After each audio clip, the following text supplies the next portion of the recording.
എല്ലാവർക്കും ഇന്നത്തെ വീഡിയോയിലേക്ക് സ്വാഗതം. ഇന്ന് തേങ്ങയൊന്നും ചേർക്കാതെ വളരെ ഈസി ആയിട്ട് ഉണ്ടാക്കാൻ പറ്റിയ ഒരു കടലക്കറിയുടെ റെസിപ്പിയാണ് കാണാൻ പോകുന്നത്. കടലക്കറി ഉണ്ടാക്കാനായിട്ട് ഞാൻ ഈ കറുപ്പ് കടലയാണ് എടുത്തിരിക്കുന്നത്. അത് 8 മണിക്കൂറോളം കുതിർത്ത് വെച്ചിരിക്കുന്നതാണ്.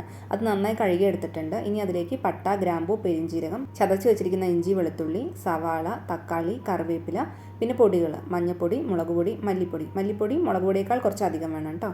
പിന്നെ കല്ലുപ്പും ചേർത്തിട്ട് നന്നായിട്ടൊന്ന് മിക്സ് ചെയ്യുക. അതിനുശേഷം വേവാൻ ആവശ്യത്തിനുള്ള വെള്ളം ഒഴിച്ചു കൊടുക്കുക.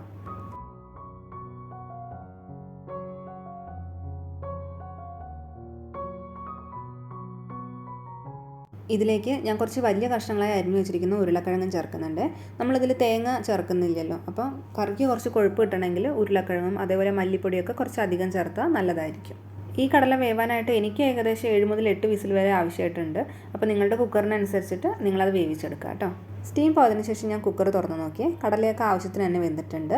ഇനി ഇത് നന്നായിട്ടൊന്ന് ഉടച്ചു കൊടുക്കണം. ഇതിൽ ഉരുളക്കിഴങ്ങൊക്കെ നന്നായി ഉടഞ്ഞു വരണം, എന്നാലേ കറിക്കൊരു കൊഴുപ്പ് കിട്ടുള്ളൂ. ഇനി ഇതൊന്ന് താളിച്ചെടുക്കണം. അതിന് വെളിച്ചെണ്ണയാണ് കേട്ടോ നല്ലത്. ഞാനിവിടെ ഒരു ചട്ടി അടുപ്പത്ത് വെച്ചിട്ട് കുറച്ച് വെളിച്ചെണ്ണ ഒഴിച്ചിട്ട് കടുകിട്ട് പൊട്ടിച്ചെടുത്തിട്ടുണ്ട്. ശേഷം കുറച്ച് കറിവേപ്പില ഇട്ട് കൊടുക്കുക, മുളക് പൊടി ചേർത്ത് കൊടുക്കുക. മുളക് പൊടി കരിയൊന്നും വേണ്ട, കളറൊന്ന് മാറാൻ തുടങ്ങുമ്പോഴത്തേനും നമ്മൾ ഈ വേവിച്ച് വെച്ചിരിക്കുന്ന കടലയുടെ കൂട്ട് ചേർത്ത് കൊടുക്കുകയാണ്. എന്നിട്ട് നന്നായിട്ടൊന്ന് മിക്സ് ചെയ്ത് കൊടുക്കുക. തിള വരാൻ തുടങ്ങുമ്പോഴത്തേനും ഒരടപ്പിട്ട് അടച്ചിട്ട് 5 മിനിറ്റ് ലോ ഫ്ലെയിമിലിട്ടിട്ടൊന്ന് കുക്ക് ചെയ്തെടുക്കാം. താളിപ്പിൻ്റെ കൂടെ കടന്നിട്ട് ഈ കടല കുറച്ച് നേരം കുക്കാകുമ്പോഴത്തേനും നമ്മുടെ കറിക്ക് നല്ലൊരു സ്വാദായിരിക്കും കിട്ടുക. 5 മിനിറ്റിന് ശേഷം ഞാൻ തുറന്നു നോക്കി. കടലക്കറി കാണാൻ തന്നെ നല്ല ഭംഗിയുണ്ട് അല്ലേ? ഇത്രയും മതിയാവും. ഇനി ഞാൻ തീ ഓഫ് ചെയ്ത് കൊടുക്കുകയാണ്. അങ്ങനെ നല്ല സ്വാദുള്ള ഒരു കടലക്കറി റെഡി. സാധാരണ നാട്ടിലൊക്കെ പുട്ടും കടലയല്ലേ കോമ്പിനേഷൻ. ഞാനും അത് തന്നെയാണ് ഉണ്ടാക്കിയത്, ഗോതമ്പ് പുട്ടും ഈ കടലക്കറിയും. ഗോതമ്പ് പുട്ടിൻ്റെ റെസിപ്പി ഞാൻ അടുത്ത വീഡിയോയിൽ ഷെയർ ചെയ്യാം. ഇന്നത്തെ വീഡിയോ എങ്ങനെ ഉണ്ടായിരുന്നു എന്നുള്ളത് കമൻറ്റ് ബോക്സിൽ അറിയിക്കൂ.